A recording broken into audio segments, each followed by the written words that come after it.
ঝামেলাতে থাকি মাঝে মাঝে নিয়ে ভোটা ভুটি।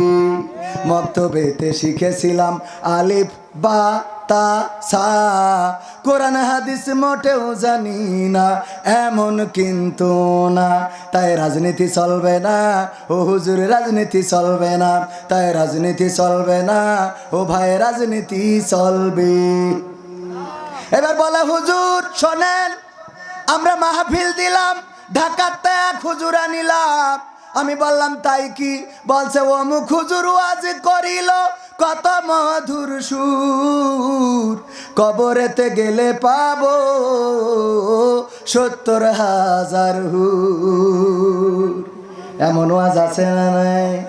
অমুক হুজুর ওয়াজ করে কত মধুর সুর, কবরেতে গেলে পাবো ৭০,০০০ হুর।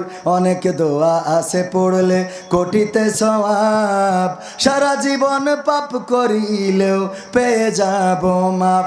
বাপ দাদারে নাজাত দিতে করেছি ৪০, আমার বেলায় ৪টা গরু গোয়াল ঘরে পোষা।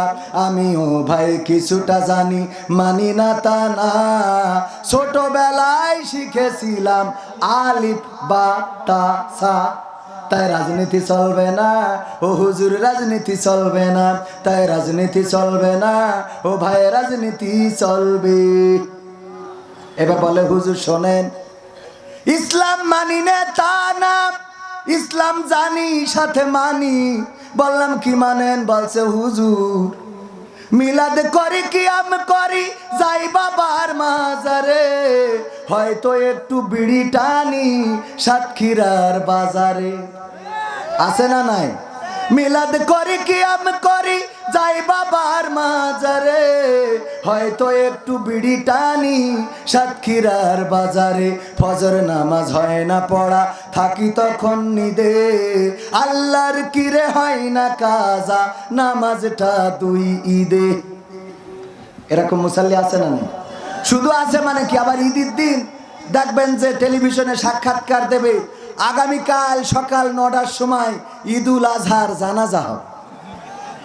আছে না নাই? সত্য না মিথ্যা? ঈদুল আজহার জানাজার নামাজ না, ঈদুল আজহার জামাত, এইটাও এখনো অনেকেই বোঝে না। এমন আল্লাহর ওলি আছে না নাই? হুজুর ফজর নামাজ হয় না পড়া, থাকি তখন নিদে, আল্লাহর কিরে হয় না কাজা, নামাজটা ২ ঈদে।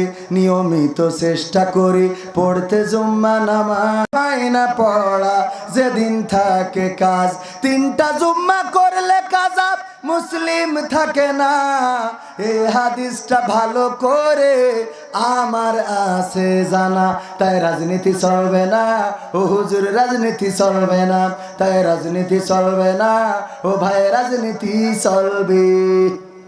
এবার বলছে হুজুর শোনেন, পবিত্র কোরআন সব পড়েছি আমি, পড়ি, আমার শ্বশুর পড়ে, আমার মা বাবা ১৪ গোষ্ঠী পড়ে, কিন্তু কোরআনে জিহাদ মিহাদ কোথায় আছে দেখিনি কোনখানে। দরগা পীরের মাজার আমার অনেক বেশি টানে।